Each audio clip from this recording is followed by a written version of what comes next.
All right, welcome back to your first official lecture after spring break. This is week 10, day 1, originally scheduled for March 24th, where we will be talking about series solutions to differential equations. But before we get there, just a quick reminder about some of the assignments you have coming due in the next week. Due this Friday, March 27th at 1 p.m. Earlham time. All times in these videos will be Earlham time. Our 2 daily homeworks. You have 2 because you didn't have one due on Monday, and I didn't collect one Friday the day before. You didn't have one due today, and I didn't collect any the Friday right before break started, so we do have 2 due on Friday. As a reminder, take pictures of these as a PDF and email them to me. And you also have test 2 that is due on Moodle on Friday. Next week, Tuesday, March 21st, we do have our next periodic homework, the one for Chapter 8 due. These are the problems, if you don't already have record of them, and a reminder that the problems in red are extra credit. And just for a little bit of levity in these trying times, I found this adorable picture of a cat wearing a surgical mask online, and I have dubbed them Coronavirus Kitty. And Coronavirus Kitty wants you to stay safe and wash your hands. So, with all of that out of the way, announcements and so on, we can now begin today's lecture.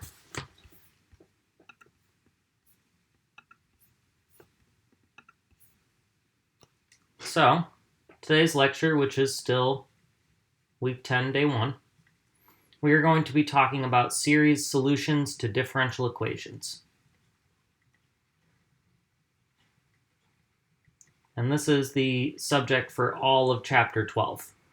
Eventually we'll get to some more advanced methods, but for now we are just going to explore the idea of series solutions for differential equations and do a specific example using Legendre's equation.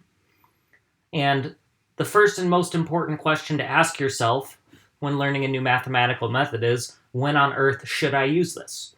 When, if I'm looking at a differential equation, should I decide to try to find a series solution? And the answer to that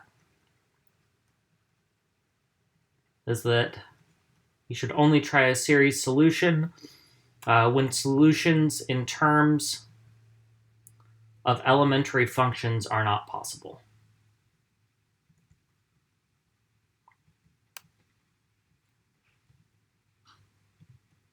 This means all of the methods we learned in Chapter 8, like separation of variables, for instance, are things you should try first. They are generally easier and less time-consuming than a series solution.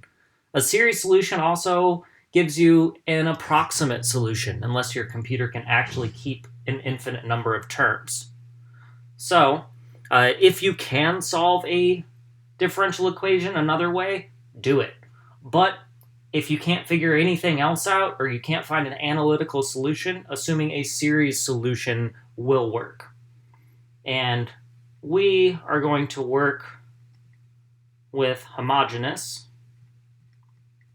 linear differential equations of the general form y double prime plus f of x, y prime, plus g of x, y equals 0. And we're going to do a specific example here that will give you the general idea before we go on to talk about Legendre's equation. And that solution is, or that differential equation we're going to work with is y prime equals 2xy. So we take the derivative of something, we get the same thing back with an extra 2x. So hopefully you can figure out what the solution to this differential equation would be just by inspection. This is a fairly easy differential equation where we would have y is some constant times e to the x squared. Now this is a first order equation, so we would expect one arbitrary coefficient, and there it is, it's a. So this is the general solution for this differential equation. So if our series solution approach is valid, and spoiler alert, it is, we should get this same answer back out at the end, and we will. So the first step in solving a differential equation by assuming a series solution is, well, assume a series solution. That is, we assume that our function y can be written as a series, as a sum from n equals 0 to infinity of a sub n x to the n, a power series specifically, which a naught plus a1x plus a2x squared, and so on. So the next thing we want to do when assuming a series solution is to find a series for each term in our differential equation.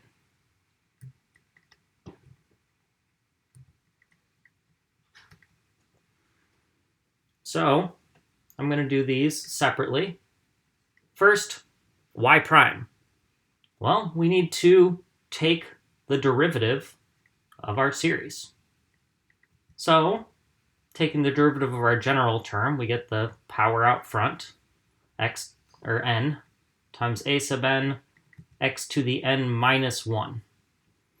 Note that our constant term dies, so our first term is actually the a sub 1 term. So this will just be from n equals 1 to infinity. Or writing things out, we would have a1 plus a2x, plus 2a2x, plus 3a3x squared, and so on. But we also need to figure out what the heck 2xy is. So we can set our series for y, take it and just multiply it by 2x. So we know that 2xy is equal to, well, if we just take that normal sum from n equals 0 to infinity and multiply it by 2x, we get a 2 out front. We keep the a sub n. Instead of x to the n, we have x to the n plus 1. Or what that looks like written out is 2a naught x plus 2a1x squared plus 2a2x cubed, and so on. Then, the next step is to set the coefficients equal to each other for the same powers of x.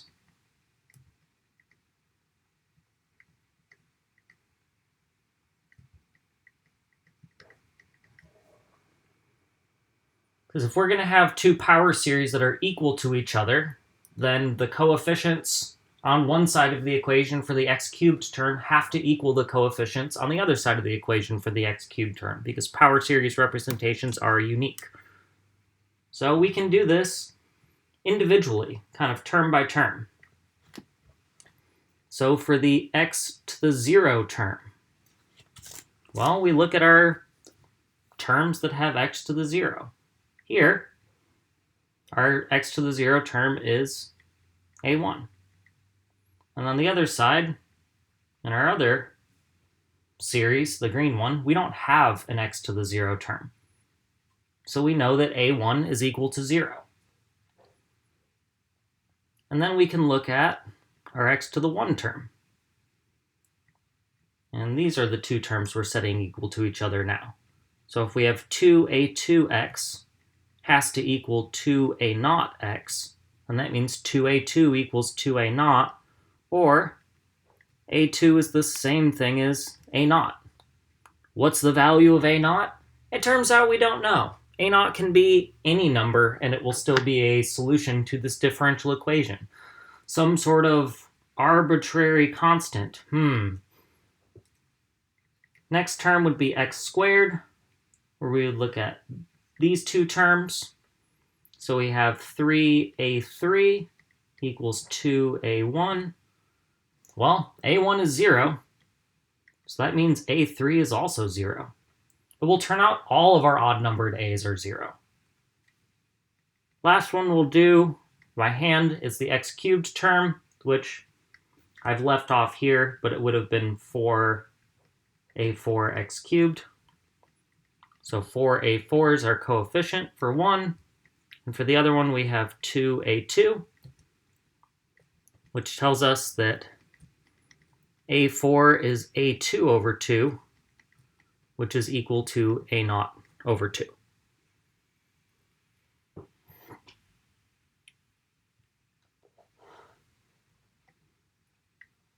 Well, it'd be good to get some more general relation here, so we are actually going to do a general term as well.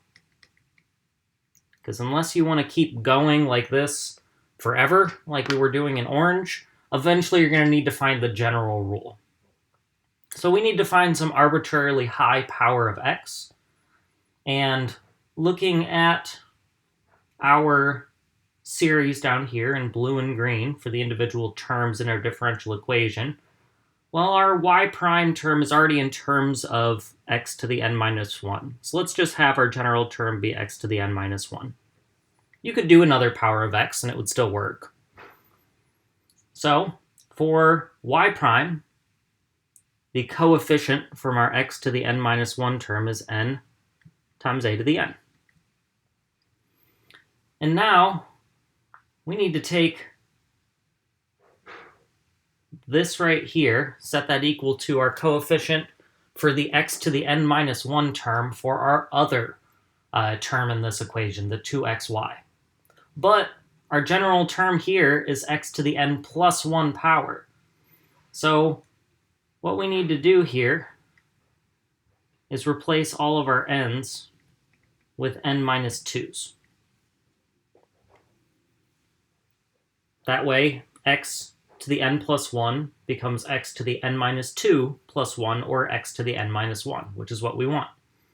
So our coefficient here is 2 a sub n minus 2, which means we can write down that our general term for a sub n is, well, it's 0 if n is odd, because, well, if we're looking for a5, well, that equals some constant multiple times a3. And a3 is some constant multiple times a1, and a1 is 0. So all of our odd-numbered an's are 0. And we will get an is 2 over n times a to the n minus 2 if n is even.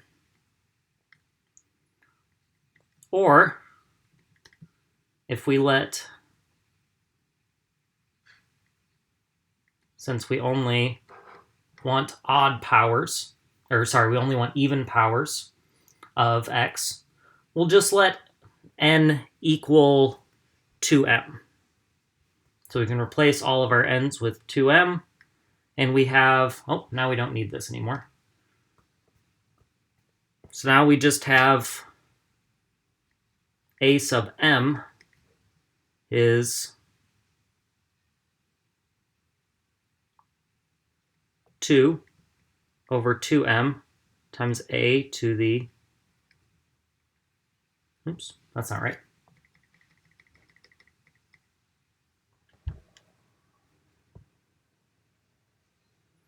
We can say a sub 2m is equal to 2 over 2m times a sub 2m minus 2. Just replacing all of our n's with 2m's. Or, kind of writing things out more generally, if we want to know the value of the general a sub 2m term, well, that's equal to 2 over 2m times the term that comes 2 prior, which is just 1 over m times a to the 2m minus 2. When we take that one step further, we keep the 1 over m, and a to the 2m minus 2 becomes 2 over 2m minus 2 times a to the 2m minus 4, which is just 1 over m times 1 over m minus 1, a to the 2m minus 4. And if we let this process go on forever, or until a naught, we would end up with 1 over m factorial a naught. So any given term for a given value of m, we now have a general expression for it in terms of a naught, our arbitrary constant. So now we can write our solution.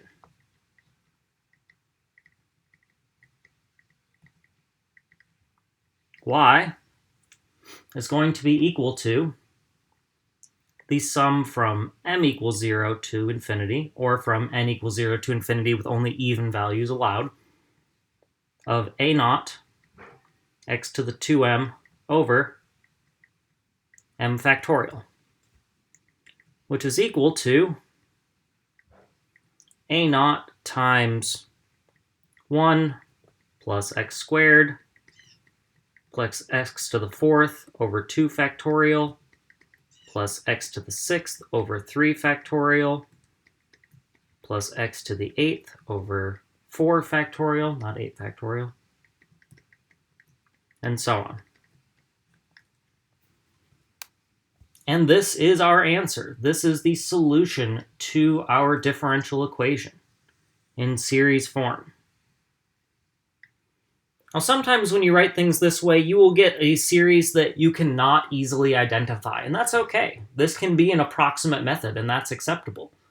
But in such a simple case where separation of variables would have worked, it's good to check. So a reminder that our series for e to the x was 1 plus x squared over 2 factorial plus x cubed over 3 factorial plus x to the 4th over 4 factorial, and so on. So the solution for e to the x squared would be, we'll take this same expression and plug in an x squared every time you get an x.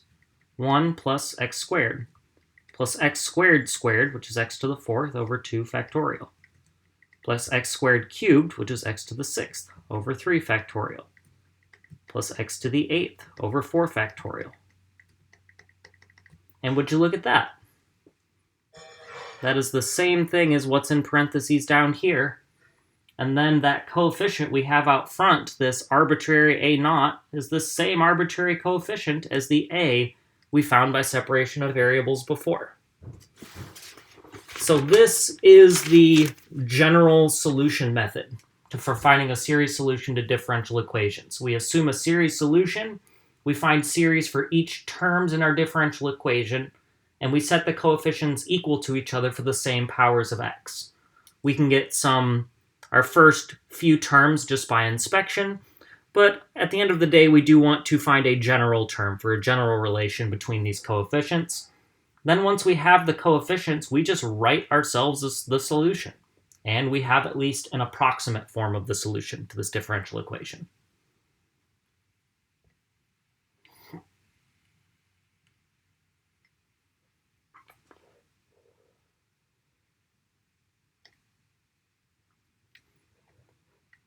So still in week 10, day 1,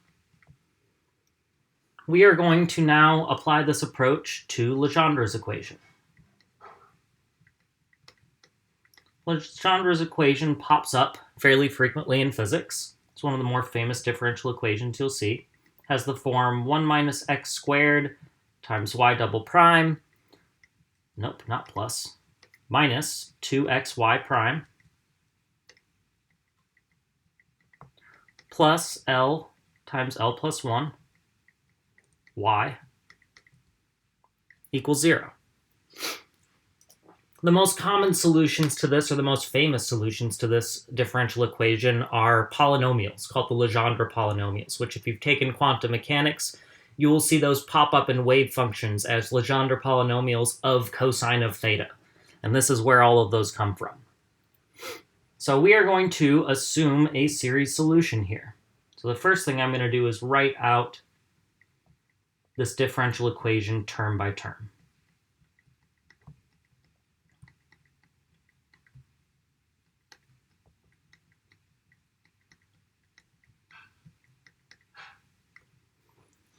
And now we are going to, well, assume a series solution. So we are just going to assume that y equals a naught plus a1x plus a2x squared plus, and so on, up to an x to the n, and so on.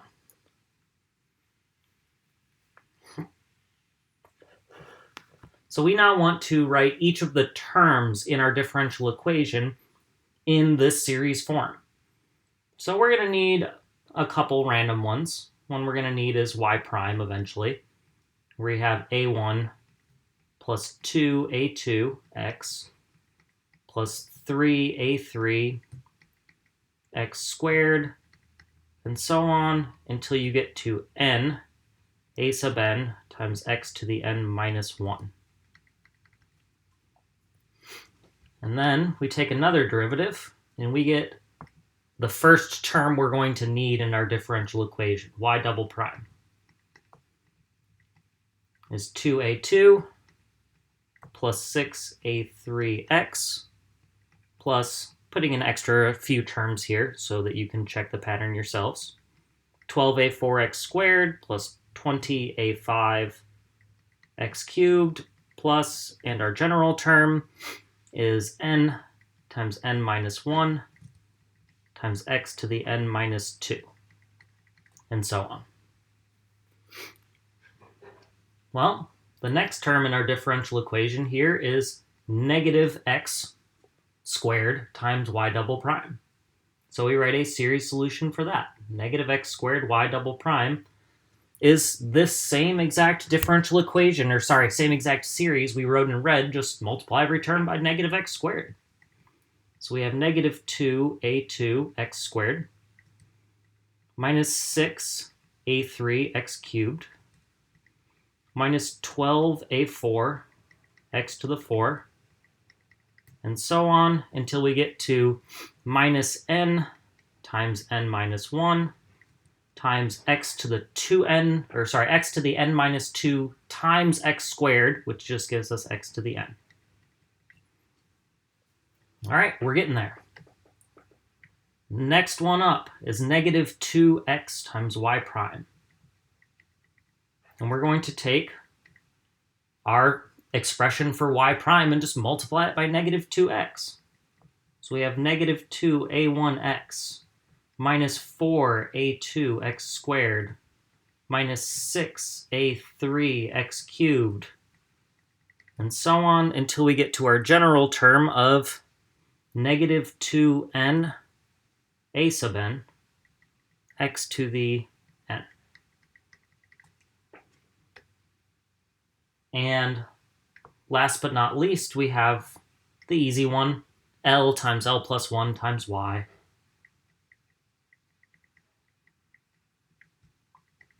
Which is just L times L plus 1 times a naught plus L times L plus 1 a1x plus, and so on and so forth until we get to L times L plus 1 times a sub n times x to the n.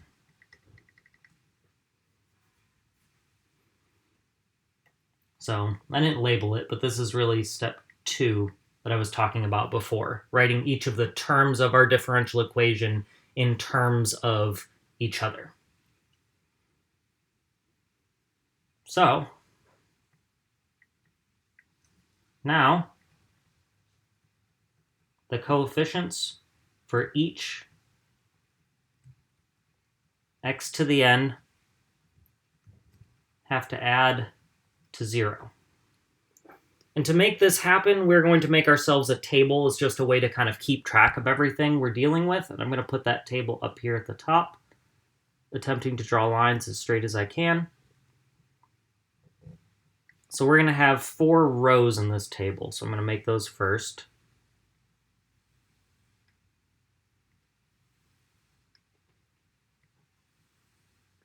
Where each row in our table is going to be one of our terms from our differential equation, y double prime, negative x squared y double prime, negative 2x y prime, and last but not least, L times L plus 1 y. And we are going to fill out this table for various powers of x. For x to the 0, for x to the 1, x to the 2, x to the 3, and finally a general term, x to the n.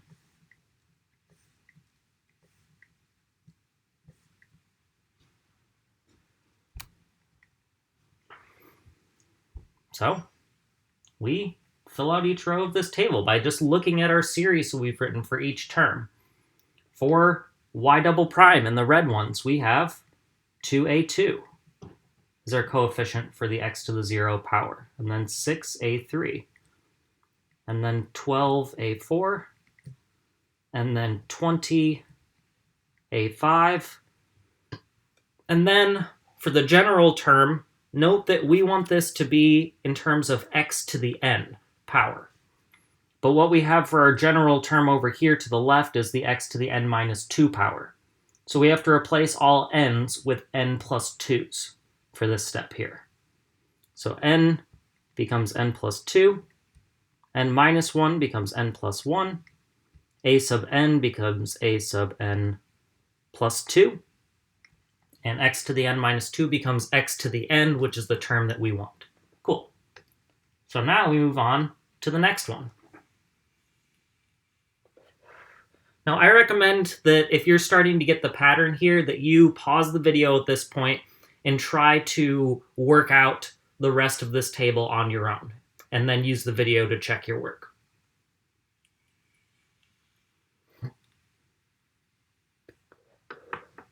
Welcome back. Let's go through and check. So for our blue series here, negative x squared y double prime, our first term is an x squared term. So we don't have entries in our table for the first two. And then after that, we can kind of fill things in. Negative 2a2, negative 6a3. And our general term is, thankfully, already in terms of x to the n. So we just write down the power, or the coefficient that we have. Negative n times n minus 1 times a sub n. Next, for our negative 2xy prime, we don't have a constant term, but we do have an x to the 1 term. Negative 2a1, negative 4a2 for the x squared term, negative 6a3, and then for the x to the n term, well, our general term is already in terms of x to the n, so we just write down the coefficient. And just realized I've made a mistake earlier. This is not x sub 1, x sub 2, x sub 3. This is the x to the 1 term, the x to the 2 term, the x to the 3 term. And last but not least, our last row is pretty straightforward here. We just have L times L plus 1, A naught for the x to the 0 term, L times L plus 1, A1 for the next term, L times L plus 1, A2, and so on.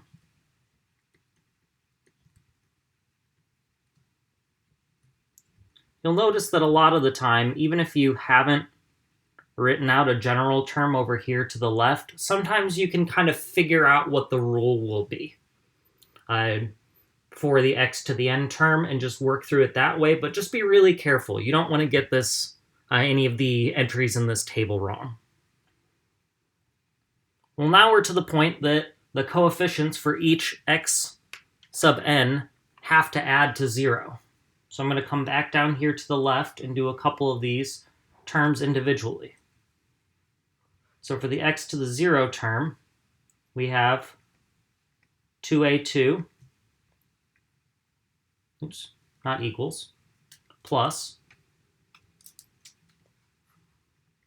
L times L plus 1, A naught, equals 0. So we can write this out as A2 is negative L times L plus 1 over 2 A naught. Then we can try the x to the 1 term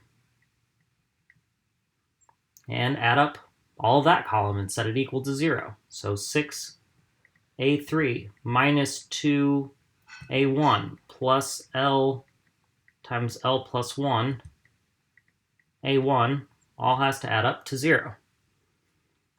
And we can write a3 is equal to negative L minus 1 times L plus 2 over 6 A1.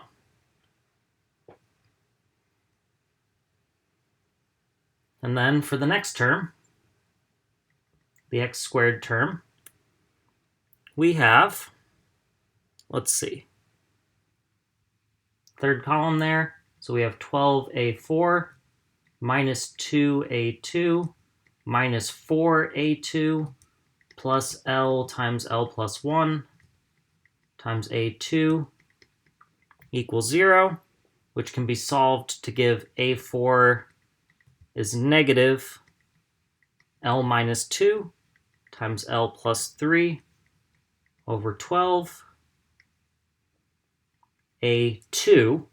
And now we know what A2 is in terms of A0, so we can expand this one step further, and we get L times L plus 1 times L minus 2 times L plus 3 all over 24 A0.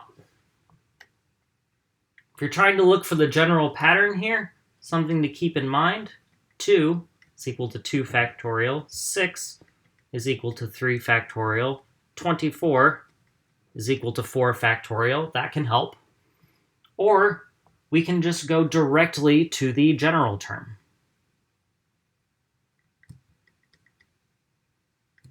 Let me clear some space out. And this is the x to the n term.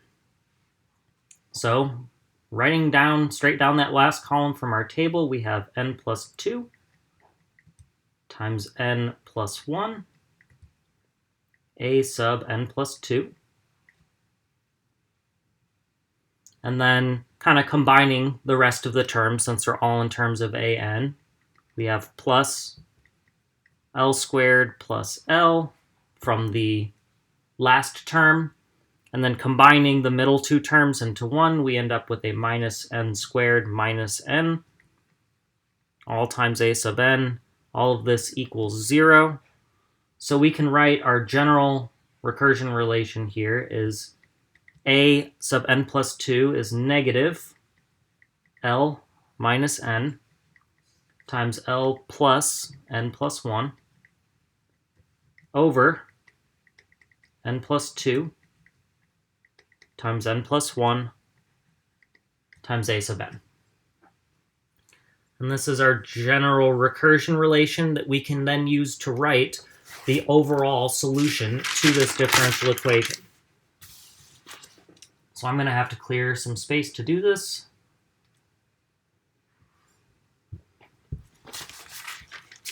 And writing that general relationship out again.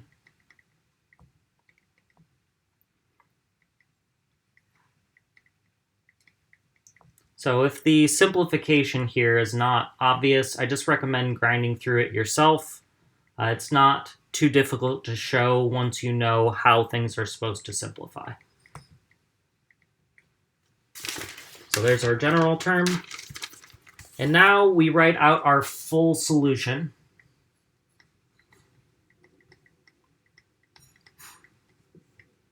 Which turns out to be the following. Y is A0 will appear in all of the terms with even numbered powers of x. 1 minus L times L plus 1 over 2 factorial x squared plus L times L minus 1. Oops, no, L times L plus 1, sorry. Times L minus 2 times L plus 3 over 4 factorial x cubed, and so on, plus a bunch of things in terms of A1, where there's an x minus L minus 1 times L plus 3, sorry, L plus 2, not plus 3, over 3 factorial x cubed, plus L minus 1 times L plus 2 times L minus 3 times L plus 4 over 5 factorial x to the 5 minus dot dot dot.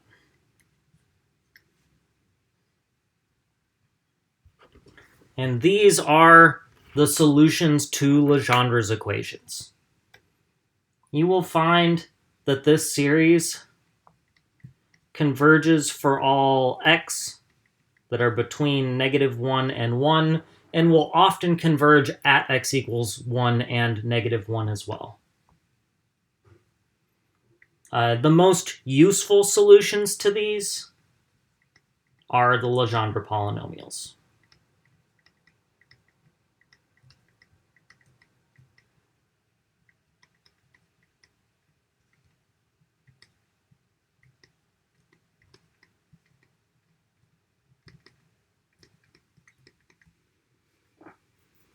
And I have a new page for us to look at those.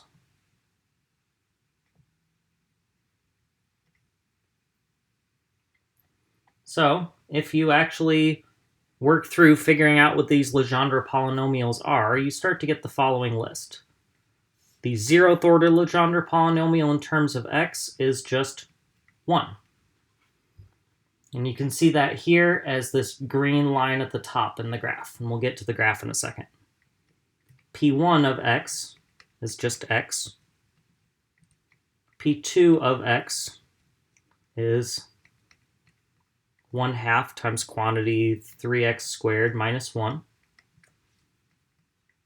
P3 of x is 1/2 times quantity 5x cubed minus 3x, and so on.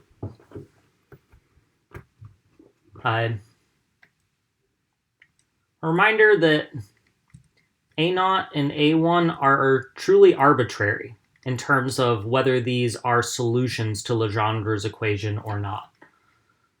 So we can choose any value for A0 and A1. So how can we say that this is specifically the solution to Legendre's equation when L equals 1? And the answer is it's not the solution, but it's the solution that physicists have generally agreed upon. A1 and A0 are chosen such that P sub L for any Legendre polynomial, if you plug in 1 for x, you get a value of 1. So this is the normalization, so to speak, of the Legendre polynomials. Note that there is a typo on problem 12.2.1. It should say P sub L of 1 equals 1, not P sub L of L equals 1. So make sure you notice that when you're doing the homework. Well, we know PL of 1 equals 1 for all values of L, but we can also look at what PL of -1 is. And it will turn out that PL of -1 is 1 if n, not n, L, if L is even, and is -1 if L is odd. So our even-numbered Legendre polynomials are even. You can look at that up here. P2 only has x squared and x to the 0 terms. P4 would have x to the 4th, x squared, and x 0 terms. We can see that these three Legendre polynomials are L equals 0, L equals 2, and L equals 4, and they are all even about this x equals 0 axis.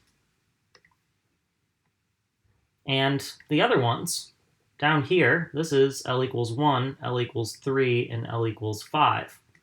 I'll go through -1 at x equals -1. And these are our odd-numbered Legendre polynomials. They are comprised entirely of odd polynomials. And they have rotation symmetry about this central point right here at the origin. It will turn out that these polynomials are what's called orthogonal basis functions, and we can write a bunch of functions as linear combinations of these Legendre polynomials, which is a helpful thing to do for similar reasons as writing any given function as a power series was helpful earlier in this course. We will explore Legendre Polynomials a little more for our lecture on Friday, but as far as today goes, this is all we're going to get to. So don't forget you have a bunch of assignments due on Friday. If you need extensions on anything, let me know. I'm willing to be forgiving, even more so than normal at the very beginning of this kind of coronavirus time. As we kind of get into the swing of things, I'll expect that due dates will kind of go back to normal, but at least for now, for the first assignment or two, I'm willing to be forgiving with extensions. So that's everything. You've already been given your daily homework that's due next time. Thanks for watching, and have a good day.